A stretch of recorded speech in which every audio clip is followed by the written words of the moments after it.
দেশের বাহিরে যাওয়ার জন্য লাগে কি? মানে আপনি যদি পড়াশোনা করতে যান, সিম্পলি আপনি পাসপোর্টটা করে ফেলেন। আপনি যদি ইউরোপ কান্ট্রিতে যান বা যেকোনো কান্ট্রিতেই যান না কেন, ইংলিশ প্রফিসিয়েন্সি একটা সার্টিফিকেট লাগবে। সেটা IELTS হতে পারে, সেটা ডুওলিঙ্গো হতে পারে বা অন্য অনেক ইংলিশ প্রফিসিয়েন্সি আছে যেগুলো আপনি টেস্ট দিয়ে একটা ভালো স্কোর তুলতে হবে।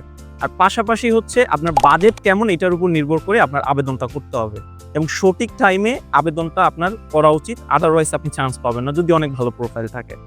আমরা স্টাডি ওয়ার্ল্ড থেকে চায়নার জন্য কাজ করে যাচ্ছি দীর্ঘদিন ধরে। এতদিন পর্যন্ত চায়নাতে যাওয়াটা যদিও সহজ ছিল, কিন্তু বিশেষ করে যারা 2025 এ এপ্লাই করেছেন, আপনারা জানেন যে চায়নার অ্যাডমিশনটা এখন কত বেশি কঠিন হয়ে গিয়েছে।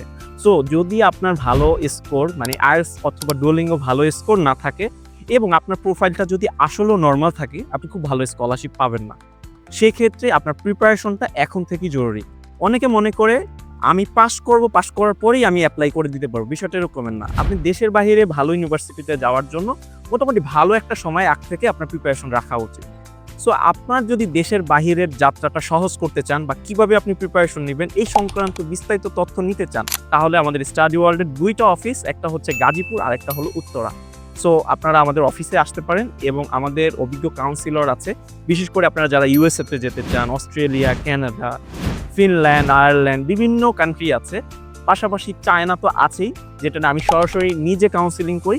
সো এইসব কান্ট্রি নিয়ে আপনার যদি কোনো পরামর্শের দরকার হয়, সরাসরি আমাদের অফিসে চলে আসতে পারেন এবং এই পরামর্শের জন্য কোনো ধরনের ফি আপনাকে দিতে হবে না। সম্পূর্ণ ফ্রি কাউন্সেলিং করে আপনার প্রোফাইলে কোথায় কোন জায়গায় ঠিক করতে হবে বা ইমপ্রুভমেন্ট নিয়ে আসতে হবে, সেই জায়গাগুলো নিয়ে আপনি ঠিক করতে পারেন এবং আপনি যদি চান আমাদের মাধ্যমে আবেদন করে আপনার যাত্রাকে সহজ করতে পারেন। সো দেখা হচ্ছে আপনার সাথে খুব শীঘ্রই। আসসালামু আলাইকুম।